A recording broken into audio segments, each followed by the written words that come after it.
Оронгон кыздар кеңири шым кийсе болобу дейт. Болот. Эгерде шым кеңири болгон болсо, үстүндөгү көйнөгү тизеге чейин, тизеден төмөн түшүп турса, анда кеңири шым кийсе болот. Анткени баскан турган ыңгайлуураак, жанагы ошол юбкадай эле көрүнгөн болот. Анан жанагы денеге жабышып калган гамаш сыяктууларды кийген болбойт. Жабышкан жынсылар болбойт. Эгерде жынсы кие турган болсо, сыртынан узун плащ кийиш керек.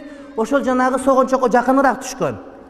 Жанагы буттун жанагы балтыры бар го, балтырдан төмөнүрөөк түшкөн плащ менен гана болот.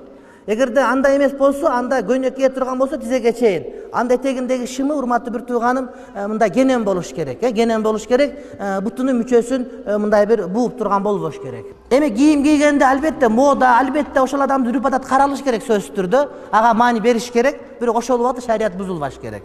Тирүү жандын жан жаныбарлар адам көзүн тартпай сүрөтүн тартса болобу? Жалпы элес жарай берет. А бирок көзү, мурду ачык болуп билинсе, анда шариятта арам болот, ал кыяматта күнөө болот.